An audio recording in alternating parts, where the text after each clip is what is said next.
बीच में हमारे भाई बलराम जी, हमारे भाई जो आज विशेष तौर से राजस्थान से आज हमारे बीच में आए हैं।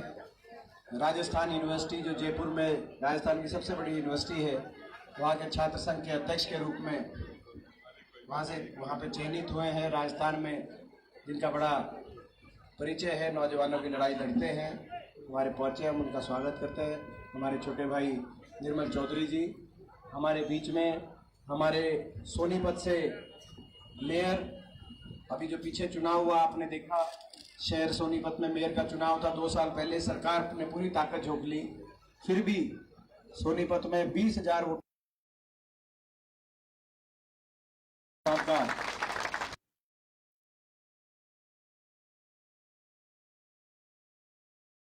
सीट भी आपकी झोली में जा चुकी है। हमारे गांव के सरपंच साहब, हमारे पूर्व सरपंच साहिबान, गांव के छत्तीस बिरादरी के पिता तुल्य बुजुर्ग, नौजवान साथी, मातृशक्ति, दूसरी जो अन्य पार्टियां हैं हमारे, जो आज कुछ, बाकी मैं किसी का नाम नहीं ले रहा गांव में, लेकिन क्योंकि सारा गांव मेरे लिए एक समान है, लेकिन अन्य पार्टियों से आज शामिल जो हुए हैं, एक तो हमारे सुरेंद्र बलारा जी, जेजेपी के पार्टी अध्यक्ष, जिला महम के, जेजेपी के महम के हल्का अध्यक्ष रहे, ये आज शामिल हो गए हैं। और एक हमारे आम आदमी पार्टी के विकी जी ने भी आज पूरा अपना मान पूरा, ये हमारी गठबंधन की पार्टी, इनके साथ हमारा गठबंधन हो गया। तो पूरी आम आदमी पार्टी का परिवार, पूरी जेजेपी का परिवार, पूरा भाई, और भी कई पार्टियां जो है, जो हमारी सारी जो है, तो मेरे सभी पिता तुल्य मेरे बुजुर्ग, नौजवान साथी, जहाँ तक आवाज जा रही है, माताएं बहनें, आपने इतना मान सम्मान स्वागत किया, मैं पूरे अपने गांव का धन्यवाद करता हूँ। जब भी कभी कोई चुनाव हो, आपको चयन करना हो, तो आप किसी भी प्रत्याशी को 2 पैमानों पे उसकी आकलन कर सकते हैं, एक उसका काम और एक उसका आचरण। जब आपने मुझे यहाँ से, इससे पहले मुझे सांसद के रूप में मौका दिया था, अपने पूरे इलाके की तस्वीर बदलने के लिए, रोहतक को आगे लेके जाने के लिए जो मैंने काम किए थे, वो सारे आपको याद होंगे। चाहे वो गांव के अंदर काम की बात हो, चाहे पूरे रोहतक शहर के अंदर बात हो, चाहे 4 लेन 6 लेन हाईवेज की बात हो, बाईपासेस की बात हो, जिस तरीके से रोहतक उस समय चमका, वो चमक पूरे देश में गई और रोहतक देश के विकास के मानचित्र पे आया, आपको याद होगा। तो जो शिक्षा के सारे संस्थान चाहे रोहतक में लाने की बात हो, तो रोहतक आगे गया उस समय। तो मेरे काम भी आपके आगे हैं, और बचपन से लेकर आज तक ये वो गांव है जिसमें बचपन से मेरा आना जाना रहा है। तो बचपन से लेकर आज तक मेरा आचरण, मेरा व्यवहार भी आपके आगे है। मैं तो आप सबसे केवल यही आग्रह करता हूं कि काम और आचरण की कसौटी पे आप तोलो, और आपकी आत्मा ये गवाही दे कि आपका ये बेटा खरा उतरा है, तो आप मुझे आशीर्वाद देना। मैं तो यही कहना।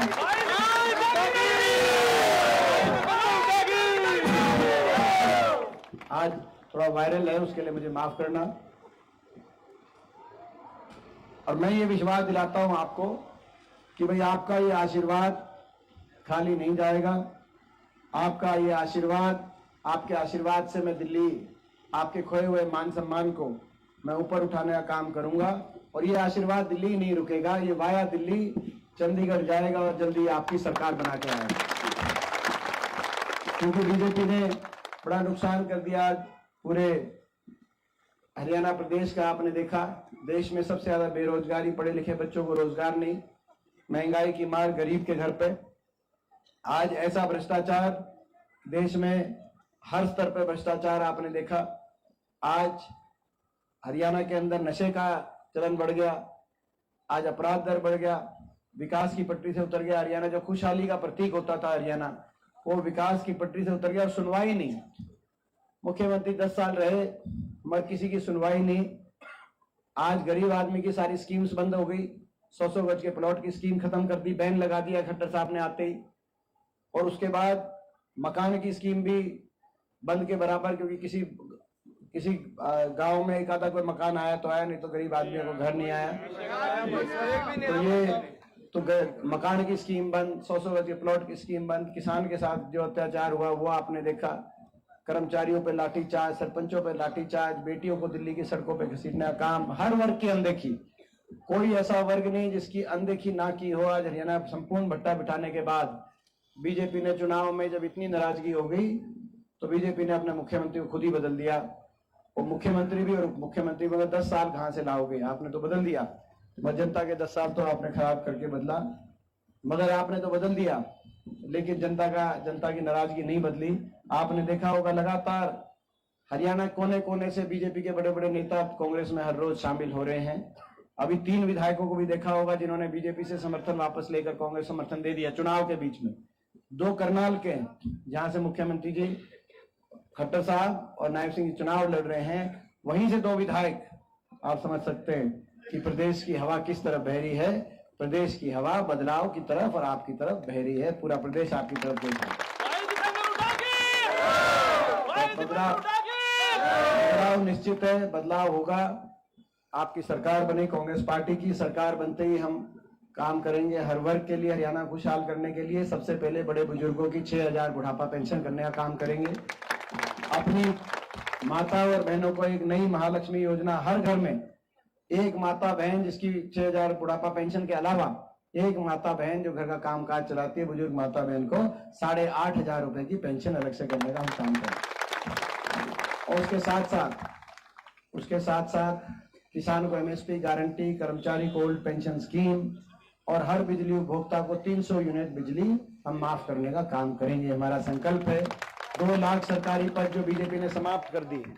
बीजेपी ने, आपने देखा कि सारे सरकारी पद खत्म कर दिए, 30 लाख सेंटर में और 2 लाख हरियाणा में।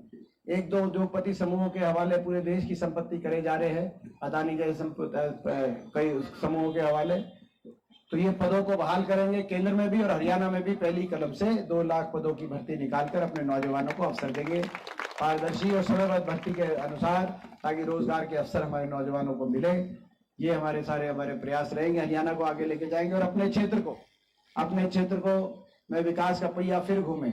ये लड़ाई हरियाणा को खुशहाली की तरफ लेके जाने की लड़ाई, ये लड़ाई बाबा साहब भीमराव अम्बेडकर जी के संविधान को बचाने की लड़ाई, और ये लड़ाई हमारे इलाके में राज लाने की और हमारे इलाके को विकास के मामले में फिर आगे लेके जाने की लड़ाई है।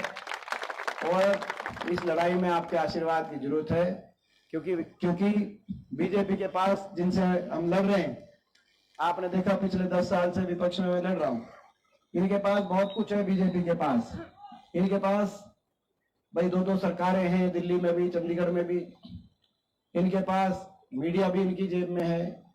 इनके पास पैसे की भी कमी नहीं। चंदा इतना इकट्ठा कर लिया देश में, कोई सीमा ही नहीं रही। इतना चंदा आज तक कभी किसी ने इतना चंदा नहीं इकट्ठा किया।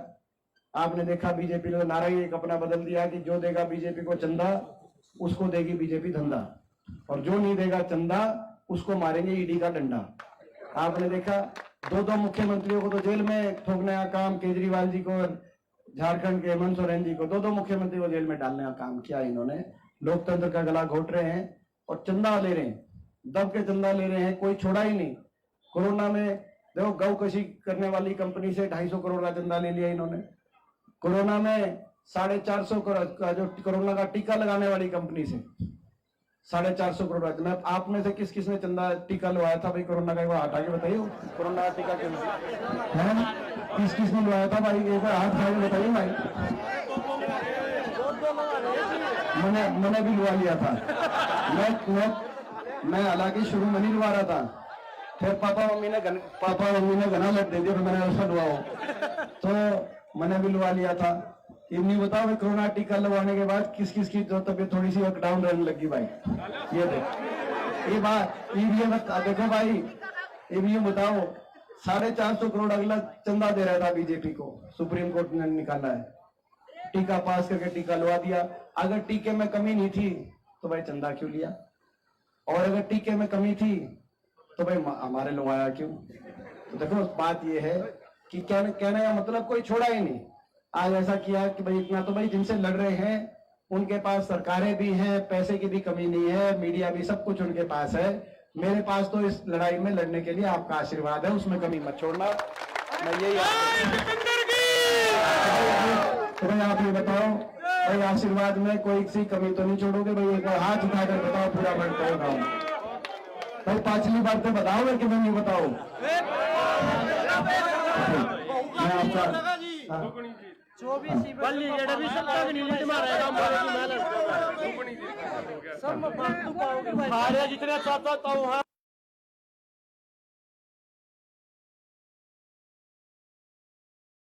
नहीं जता छोटा इतना बस वो नाच का गीत का होगा जब रोटी खावांगे इतना खावांगे नहीं और मैं फिर निश्चिंत होकर बेचिंता जाऊंगा अगले गांव में 18 इलेक्शन अपन से मानिए भाई असली बात तो भी फालतू पाओगे भाई साहब